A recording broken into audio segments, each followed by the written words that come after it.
വിശദമായ വാർത്തകളിലേക്ക് നോക്കാം. നമുക്ക് ആദ്യം മഴയുടെ അപ്ഡേറ്റിലേക്ക് തന്നെ പോകാം. സംസ്ഥാനത്ത് കാലവർഷം ശക്തി പ്രാപിച്ചു. ഇന്ന് 8 ജില്ലകളിൽ തീവ്ര മഴ മുന്നറിയിപ്പാണ്. ശക്തമായ കാറ്റിനും സാധ്യതയുണ്ട്. മലയോര മേഖലകളിൽ യാത്രാ വിലക്കുമുണ്ട്. കേരളത്തിന് പുറമെ ദക്ഷിണ കാനഡയിലും നീലഗിരിയിലും മഴ ശക്തിപ്പെടുകയാണ്. പാർവതിയുണ്ട് വിശദാംശങ്ങളുമായി. Parvathi, good morning. കഴിഞ്ഞ ദിവസം മുതൽ തന്നെ ശക്തമായ മഴയാണ്. അത് ഓറഞ്ച് അലേർട്ടിലേക്ക് ഇന്ന് 8 ജില്ലകളിലേക്ക് നീങ്ങുന്നു. കൂടുതൽ മഴ ശക്തി ആർജിക്കാൻ തന്നെയാണോ സാധ്യതയുള്ളത് എന്നാണ് വിശദാംശം? Good morning Hari. അതെ, കാലവർഷം ഇന്നലെയാണ് കേരളത്തിൽ എത്തിയതായി ഔദ്യോഗിക സ്ഥിരീകരണം ഉണ്ടായത്. സംസ്ഥാനത്തെമ്പാടും കഴിഞ്ഞ ഏതാനും ദിവസങ്ങളായി ശക്തമായ മഴയാണ് ലഭിക്കുന്നത്.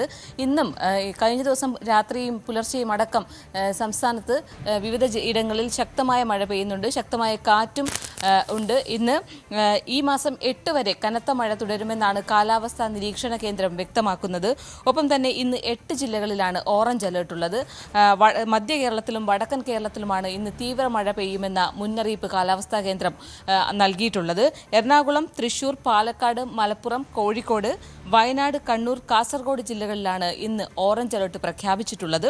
ഒപ്പം മറ്റ് ജില്ലകളിൽ യെല്ലോ അലേർട്ടാണ്. 8 ജില്ലകൾ ഒഴിച്ചാൽ മറ്റ് ജില്ലകളിൽ യെല്ലോ അലേർട്ടാണ് ഇന്നുള്ളത്. നാളെ 3 ജില്ലകളിൽ ആണ് യെല്ലോ അലേർട്ട് ഉള്ളത്. ബാക്കി എല്ലാ ജില്ലകളിലും ഓറഞ്ച് അലേർട്ടാണ്. അതായത് തിരുവനന്തപുരം, കൊല്ലം, ആലപ്പുഴ ഒഴിച്ചുള്ള ജില്ലകളിൽ നാളെ ഓറഞ്ച് അലേർട്ടാണ്. 11 ജില്ലകളിലാണ് നാളെ തീവ്രമഴ മുന്നറിയിപ്പുള്ളത്. ഈ മാസം 8 വരെ കനത്ത മഴ തുടരുമെന്നാണ് കാലാവസ്ഥാ നിരീക്ഷണ കേന്ദ്രം വ്യക്തമാക്കുന്നത്. ഈ മാസം 7, 8 തീയതികളിൽ വടക്കൻ കേരളത്തിൽ തീവ്രമഴ മുന്നറിയിപ്പുണ്ട്. വടക്കൻ ജില്ലകളിൽ മുഴുവൻ തൃശ്ശൂർ മുതൽ അങ്ങോട്ടുള്ള എല്ലാ ജില്ലകളിലും തീവ്രമഴ മുന്നറിയിപ്പാണ്. ഒപ്പം ഇടിമിന്നലിനും ശക്തമായ കാറ്റിനും സാധ്യതയുണ്ട്. മീൻപിടുത്തത്തിന് ഈ മാസം 8 വരെ കേരള തീരത്ത് വിലക്ക് ഏർപ്പെടുത്തിയിട്ടുണ്ട്. കഴിഞ്ഞ ദിവസം കേരളത്തിനൊപ്പം തന്നെ ലക്ഷദ്വീപിലും ഗോവയിലും കർണാടകയിലെയും തമിഴ്നാടിൻ്റെയും ചില ഭാഗങ്ങളിലും കാലവർഷം എത്തിയതായി സ്ഥിരീകരണം ഉണ്ടായിട്ടുണ്ട്. വരും ദിവസങ്ങളിൽ കാലവർഷം കൂടുതൽ ഇടങ്ങളിലേക്ക് വ്യാപിക്കും. ഏതായാലും സംസ്ഥാനത്ത് ശക്തമായ മഴയാണ് ഇപ്പോൾ ലഭിക്കുന്നത്. ഹരി, പാർവതി, ഇത് മാത്രമല്ലല്ലോ, സ്കൂളൊക്കെ തുറക്കുന്ന ഒരു സാഹചര്യമാണ്. കുട്ടികൾ ഒന്നാമത് മടി പിടിച്ച് ഇരിക്കുകയാണ് സ്കൂളിലേക്ക് പുതുതായിട്ട് പോകുന്നവർക്കൊക്കെ തന്നെ. അതിൻ്റെ കൂട്ടത്തിൽ മഴയും കൂടെ ആകുമ്പോഴേക്കും ഒരു കാരണവും കൂടിയായി പുറത്തേക്ക് പോകണ്ട അല്ലെങ്കിൽ സ്കൂളിലേക്ക് പോകണ്ട എന്ന് പറയാനായിട്ട്. അപ്പോൾ സാധാരണ ജനങ്ങൾ ഇതിനെ എന്തൊക്കെ രീതിയിൽ പ്രതിരോധിക്കുക, അല്ലെങ്കിൽ അങ്ങനത്തെ എന്തെങ്കിലും മാർഗ്ഗനിർദ്ദേശങ്ങൾ, മത്സ്യബന്ധനത്തിൽ വിലക്ക് തുടങ്ങിയ സാഹചര്യങ്ങൾ കൂടി ഒരു അപ്ഡേറ്റ് ഉണ്ടാവും? അതെ, സ്കൂൾ തുറന്നിട്ട് 2 ദിവസം മാത്രമാണ് ആയിട്ടുള്ളത്. നല്ല സുഖമാണ് രാവിലെയൊക്കെ കിടന്നുറങ്ങാൻ തന്നെ. അതുകൊണ്ട് തന്നെ പക്ഷേ ഇതുവരെയും ഒരു ജില്ലകളിലും അവധിയൊന്നും പ്രഖ്യാപിച്ചിട്ടില്ല ഹരി.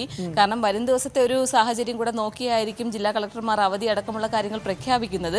അതുകൊണ്ട് കുട്ടികൾക്ക് എന്തായാലും സ്കൂളിൽ പോയേ മതിയാകൂ.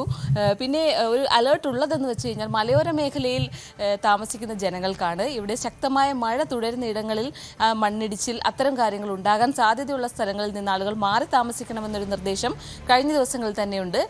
ഇത്തരം സാഹചര്യങ്ങളിൽ റവന്യൂ അധികൃതർ ക്യാമ്പുകളും മറ്റും തുറക്കും. പക്ഷേ ഇതുവരെയെങ്കിലും കൺട്രോൾ റൂമുകളും മറ്റും തുറന്നിട്ടില്ല. ഇനിയുള്ളൊരു സാഹചര്യം നോക്കിയായിരിക്കും അത്തരം കാര്യങ്ങൾ ഉണ്ടാകുന്നത്. അതുമാത്രമല്ല, കഴിഞ്ഞ ഏതാനും ദിവസങ്ങളായി ശക്തമായ മഴയാണ് നമ്മുടെ കേരള തീരങ്ങളിൽ പെടുന്നത്.